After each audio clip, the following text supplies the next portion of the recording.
હવે વાત કરીએ ડિમોલેશનનો ડખો કોના ઇશારે ખેલ।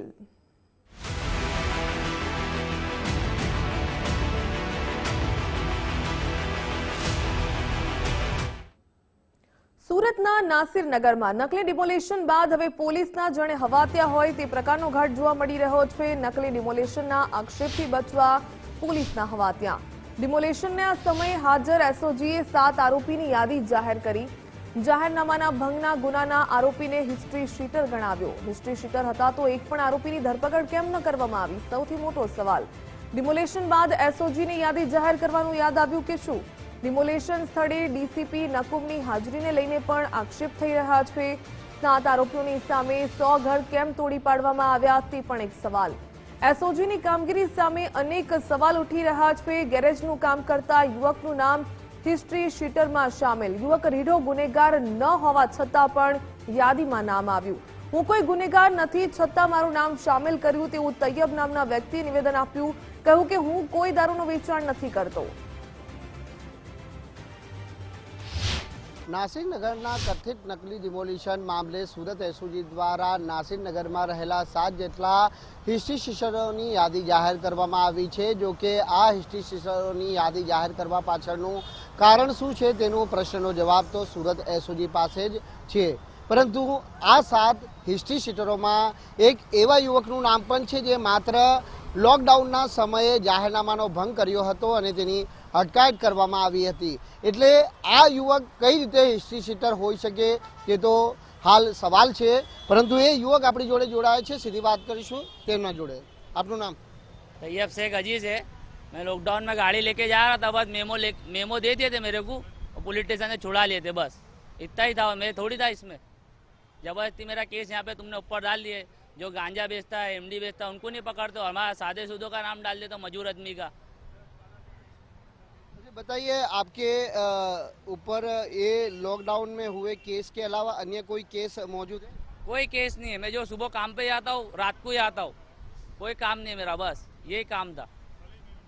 आपको कैसे पता चला कि हिस्ट्री शीटरों में आपका नाम? अभी मैं ऑनलाइन मोबाइल चेक करा था, सबने मेरे को भेजे। अभी व्हाट्सएप पे देखा तो सब भेजा, भाई तुम्हारा नाम भी आया। मैंने बोला मेरा नाम कैसे आ सकता, मैं तो गाड़ी पकड़ाई थी, बस यही था। कोई क्रिमिनल्स ऑफेंस के अंदर आपको हिरासत में नहीं लिया गया? नहीं, सिर्फ कोरोना टाइम के लॉकडाउन के जाहिरनामा भंग के लिए ही हिरासत में लिया था? नहीं नहीं नहीं, लॉकडाउन के टाइम पकड़ा गया था आपको? लॉकडाउन का नहीं, वो टाइमिंग चालू हुआ था, रात को 8 बजे बाद तुम निकलना नहीं। बस यहाँ से जा रहा था, एक जिलानी ब्रिज के पास से घर पास गाड़ी लगा तो पीएसआई ने पकड़ के मेरे को वहाँ लेके गए थे, पुलिस चौकी चौक बाजार। बस आधा 1 घंटा बिठा, मैं नहीं था, वो सब जन को उठा के लेके गए थे रिक्शा भर भर के। तो एसओजी ने आपका नाम हिस्ट्री शीटर में डाल दिया है? इसी से वही रिक्वेस्ट है, क्या मेरा नाम क्यों आया? मेरी तो लॉकडाउन की वो था, मैं गाड़ी चला रहा था, बस वही था। तो क्या कहोगे एसओजी की इस तरह की कार्यवाही को लेकर? बस आगे बढ़ा और क्या बोलेंगे। बस मेरा ये है कि हमारा नाम क्यों आया। બિલકુલ, જે પ્રમાણે આપણે સાંભળ્યું હશે કે કોરોનાના સમયે લોકડાઉનનો સમય હતો અને તે લોકડાઉનના સમય દરમિયાન છે તે યુવક પોતાનું વાહન લઈ બહાર નીકળ્યો હતો અને જાહેરનામાના ભંગ બદલ તેની સામે કાર્યવાહી કરવામાં આવી હતી। પરંતુ સુરત એસઓજી દ્વારા જે નાસિરનગરના કથિત નકલી ડિમોલિશન બાદ જે હિસ્ટ્રી શીટરોની યાદી જાહેર કરવામાં આવી છે તેમાંના એક આ યુવકનું પણ નામ ત્યાં ઉમેરો કરવામાં આવ્યો છે, જેને લઈને એસઓજી પ્રત્યે ક્યાંક ભારોભાર રોષ પણ છે તે યુવકમાં જોવા મળી રહ્યો છે। એટલે યુવકે જે એસઓજીની કામગીરી સામે પણ જે છે તે સવાલો છે તે ઊભા કર્યા છે। જોકે આ હિસ્ટ્રી શીટરોની યાદી જે જાહેર કરવામાં આવી છે તો સુરત એસઓજીને એવી તો શી જરૂર પડી કે માત્ર જાહેરનામાના ભંગ બદલ યુવકનું નામ પણ હિસ્ટ્રી શીટરની અંદર જોડી દેવામાં આવ્યું। કેમેરામેન વિરલ વ્યાસ સાથે રાકેશ બ્રહ્મભટ્ટ, ગુજરાત ફર્સ્ટ, સુરત। સુરતમાં નકલી ડિમોલેશન મુદ્દે સૌથી મોટો ખુલાસો। નકલી ડિમોલેશનના ખેલનું સૌથી મોટું કારણ સામે આવ્યું। બિલ્ડરોને ફાયદો કરાવવા માટે તંત્રની મિલીભગત સામે આવી। ડિમોલેશનના નામે ગરીબ લોકોના મકાન પર બુલડોઝર ફેરવાયું। પાલિકા પાસે હયાત રોડ હોવા છતાં પણ મકાનો પર બુલડોઝર ફેરવ્યું। મકાનોની બાજુમાં આવેલી બાંધકામ સાઇટ માટે રસ્તો હતો જરૂરી, ત્યારે બાંધકામ પ્રોજેક્ટ બીયુસી અને પીવીસી મળી શકે તેમ ન હતું, ત્યારે મનપાના સર્ટિફિકેટ માટે એન્ટ્રી અને એક્ઝિટ જરૂરી હતું. ડિમાર્કેશનના નામે ડિમોલેશન કોણે કર્યું તે સવાલ. હવે પોલીસ અને મનપાના અધિકારીઓ હાજર છતાં પણ જવાબદારી નથી સ્વીકારતા. ડિમોલેશન પાછળ બિલ્ડર, મનપા અને પોલીસ અધિકારીની સંડોવણી હોવાનું સામે આવી રહ્યું છે. નાસિરનગરના કથિત નકલી ડિમોલિશન મામલે એક નવો વળાંક સામે આવ્યો છે અને આ વળાંક છે નાસિરનગરની અંદર આવેલા હયાત રોડ છતાં સુરત મહાનગરપાલિકા દ્વારા રસ્તો ચોડો કરવા માટે લાઈન દોરીનો અમલવારી જે કરવા માટે કરાયો હતો તે લાઈન દોરી આ હયાત રોડ ઉપરથી પણ કરી શકાયું હોત, પરંતુ લાઈન દોરીના નામે ગરીબ અને શ્રમજીવી વર્ગના પ્રજાના જે આશિયાન સમા મકાનો ઉપર બુલડોઝર ફેરવી દેવામાં આવ્યા. હાલ ગુજરાત ફર્સ્ટની ટીમ એ સ્થળે ઊભી છે જ્યાં નાસિરનગર આવેલું છે અને જોઈ શકાય છે તેમ આ નાસિરનગરનો હયાત રોડ છે, જ્યાંથી એક 4 વ્હીલ કાર અને એક ઓટો રિક્ષા ખૂબ જ સરળતાથી પસાર થઈ શકે તેમ છે. એટલે જો લાઈન દોરીનો અમલ કરવો હતો તો આ હયાત રોડ પહેલાથી જ સુરત મહાનગરપાલિકા પાસે મોજૂદ હતો, પરંતુ તેમ છતાં સુરત મહાનગરપાલિકા દ્વારા ખોટી રીતે ડીમાર્કેશનના નામે જે ગરીબ વર્ગના જે મકાનો ઉપર બુલડોઝર ફેરવી દેવામાં આવ્યા છે. જેની પાછળનું બીજું એક કારણ એ પણ સામે આવી રહ્યું છે કે જે મકાનો એટલે કે 100થી વધુ કાચા મકાનોનું ડિમોલિશન કરાયું છે તે સ્થળ ઉપર જે ડીમાર્કેશન એટલે કે લાઈન દોરીનો અમલ કરવાનો હોવાથી અહીં ડીમાર્કેશન કરવાની પ્રક્રિયા કરવામાં આવી રહી હતી તેવું સુરત મહાનગરપાલિકાનું કહેવું છે.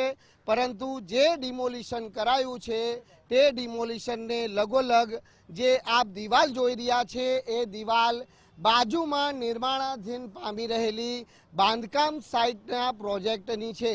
એટલે બીયુસી અને પીવીસી મેળવવા માટે જે સર્ટિફિકેટની બિલ્ડરને જરૂરિયાત હોય છે તે જરૂરિયાત માટે એન્ટ્રી અને એક્ઝિટ 2 જેટલા જે પ્રવેશ દ્વાર જોઈએ અને એ પ્રવેશ દ્વાર મેળવવા માટે આ બંને સર્ટિફિકેટ અત્યંત જરૂરી છે. એટલે ગરીબ પ્રજાના જે મકાનો તોડી બિલ્ડરને લાભ કરાવવા માટેનો ક્યાંક અહીં પેતરો અપનાવવામાં આવ્યો હતો અને ગરીબ પ્રજાના આ મકાનો પર બુલડોઝર છે તે ફેરવી દેવામાં આવ્યા.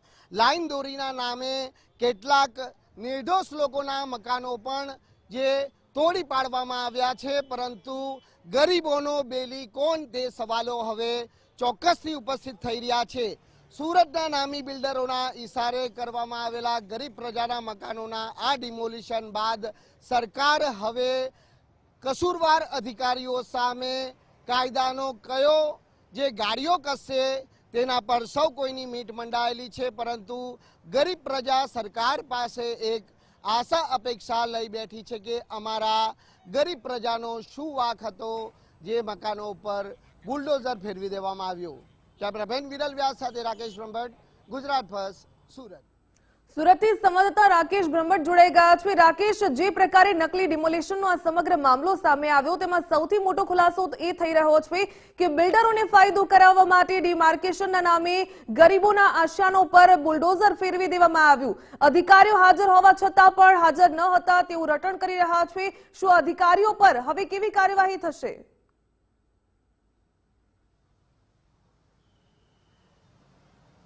સૌપ્રથમ તો નાસિરનગરની અંદર આવેલો હયાત રોડ હોવા છતાં પણ પાલિકા દ્વારા ડીમાર્કેશનના નામે જે લાઈન દોરીનો અમલવારી કરવાના નામે 100થી વધુ કાચા પાકા મકાનો તોડી નાખવામાં આવ્યા છે અને પાલિકા દ્વારા આ ડિમોલિશન ન કરાયું હોવાનો દાવો કરવામાં આવી રહ્યો છે.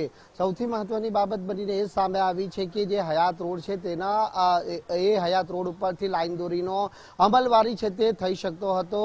સ્માર્ટ સિટી પ્રોજેક્ટ અંતર્ગત જે ખાડીને બોક્સ પેકિંગ કરવા કરવાની વાત છે અને આ બોક્સ પેકિંગ કરીએ અને ત્યાંથી રસ્તો નીકળી શક્યો હોત, પરંતુ તેમ ન કરી અને પાલિકા દ્વારા આ જે નાસિરનગરની અંદર જે બાંધકામ પ્રોજેક્ટની બાજુમાં આવેલા જે 40 ફૂટનો રોડ પહોળો કરવા માટે આ લાઈન દોરીનો અમલવારીના નામે ડિમોલિશન કરાયું હતું, જેમાં 100 થી કાચા પાકા મકાનો ઉપર બુલડોઝર ફેરવી દેવામાં આવ્યું હતું. સૌથી મહત્વની બાબત બનીને એ પણ સામે આવી છે કે બાંધકામ પ્રોજેક્ટ માટે એક્ઝિટ અને એન્ટ્રી એટલે કે બીયુસી અને પીયુસી સર્ટિફિકેટ મેળવવું બિલ્ડર માટે અત્યંત જરૂરી હોય અને પીયુસી એટલે કે ખાસ કરીને જે બિલ્ડિંગ વેલિડેશન સર્ટિફિકેટ છે તે મેળવવું હતું અને તે બાંધકામ કહેલા પહેલા આ વેલિડેશન રિપોર્ટને લઈને જે 40 ફૂટનો રોડ એટલે કે એક્ઝિટની જે જગ્યાની જે સ્થળ બતાવવાનું હોય છે તે આ રોડ ઉપરથી બતાવવાનું હતું. એટલે ક્યાંક જે બિલ્ડરને લાભ કરાવવા માટેનો આ એક પ્રયાસ કરવામાં આવ્યો હોવાની ચર્ચાઓએ પણ ભારે જોર પકડ્યું છે. હજી સુધી સ્પષ્ટ એ નથી થયું કે ડિમોલિશન કોના દ્વારા કરવામાં આવ્યું, કારણ કે પોલીસ બંદોબસ્ત સાથે અધિકારીઓ જ્યારે સ્થળ પર મોજૂદ હોય અને ડિમોલિશન થતું હોય તો ડિમોલિશન કોના દ્વારા કરવામાં આવ્યું તે અધિકારીઓ પાસે હજી જવાબ નથી. પરંતુ બીજી બાબત એ સામે આવી રહી છે કે મોડે સુરત મહાનગરપાલિકાના જે અધિકારીઓને હવે બ્રહ્મ જ્ઞાન થયું છે અને મીડિયા સમક્ષ હવે ધીરે ધીરે ખુલીને સામે આવી રહ્યા છે.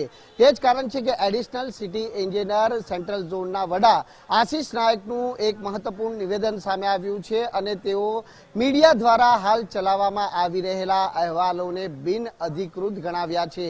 એડિશનલ સિટી એન્જિનિયર આશિષ નાયકે જણાવ્યું છે કે તેઓ માત્ર જે નાસિરનગર ખાતે ડીમાર્કેશન એટલે કે રસ્તો ખુલ્લો કરવા માટેની કામગીરી માટે ગઈ હતી અને જે કાયદેસરનો જે પોલીસ બંદોબસ્ત છે તે સુલે શાંતિ જળવાઈ રહે તે માટે માંગવામાં આવ્યો હતો.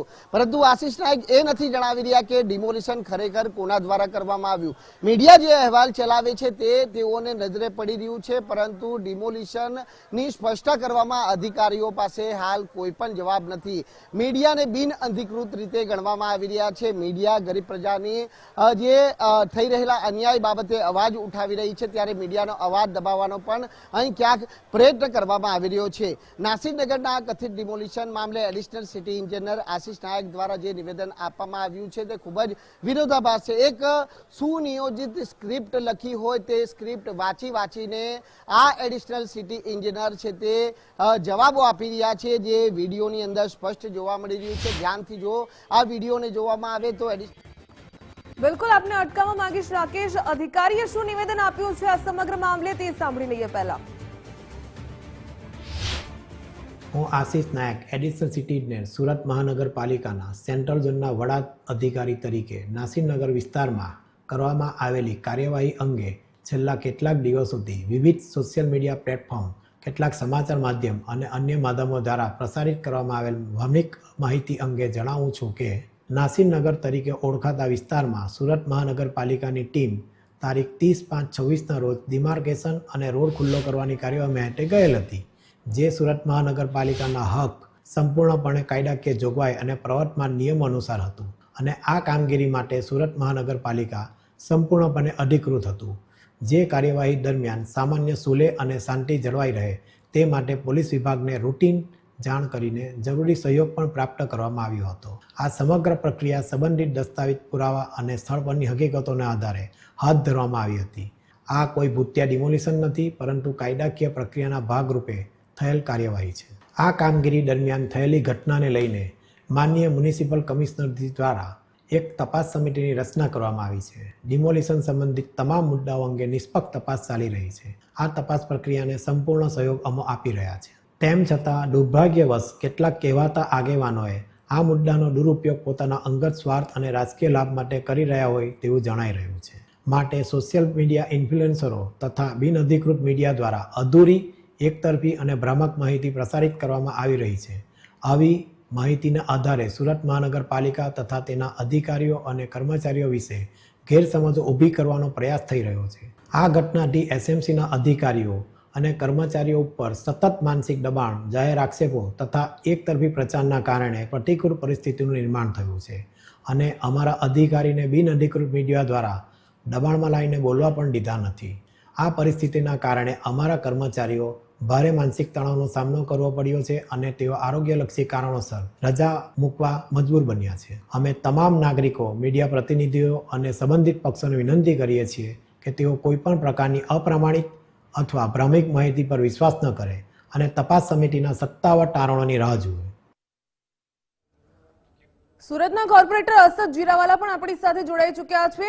અસદજી, ગુજરાત ફર્સ્ટમાં આપનું સ્વાગત છે. જે આ નકલી ડિમોલેશનનો સમગ્ર મામલો સામે આવ્યો છે, તેમાં તો સૌથી મોટો ખુલાસો એ થઈ રહ્યો છે કે બિલ્ડરને ફાયદો કરાવવા માટે આ ગરીબોના આશયાનો છીનવી લેવામાં આવ્યા. શું કહેશો આપ?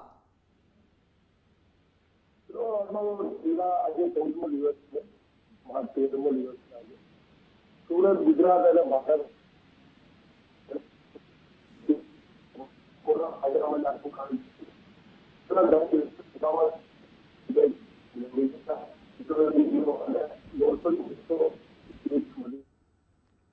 બિલકુલ અસદજી, ધન્યવાદ અમારી સાથે જોડાવા બદલ.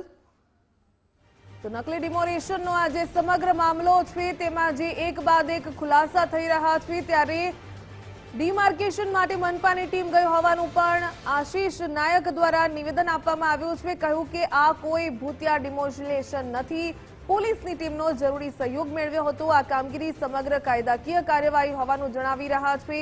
મનપા દ્વારા તપાસ સમિતિની પણ રચના કરી છે તેવું પણ કહી રહ્યા છે. પરંતુ જે સમગ્ર મામલો સામે આવ્યો અને એમ પણ કહ્યું કે અમુક ભ્રામક સમાચારોથી કર્મચારીઓમાં તણાવ જોવા મળી રહ્યો છે, એટલા માટે આરોગ્યના કારણોસર તેઓ રજા પર ઉતરી ગયા છે. પરંતુ અધિકારીઓ છે તેમની ભૂલ થઈ છે તેવું તે નથી માની રહ્યા.